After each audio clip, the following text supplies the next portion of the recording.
Kalau korang pergi pantai ataupun sungai kan, korang kena beli towel ni.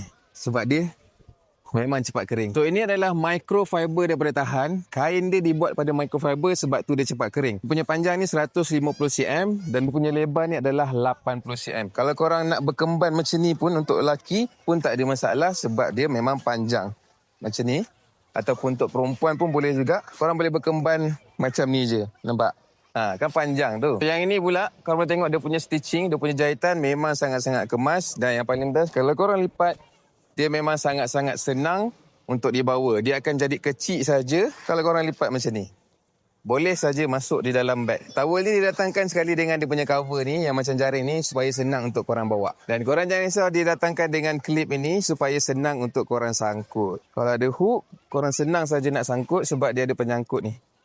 Nampak? Macam ni. So, towel ni sangat berguna kalau korang pergi aktiviti luar. Contohnya dekat pantai ni ataupun dekat sungai. Sebab dia sangat-sangat senang dibawa dan juga dia cepat kering. So, kat mana korang dapatkan towel microfiber yang cepat kering ni? Link aku dah sediakan kat bawah ni. Jangan lupa follow, like, komen dan share.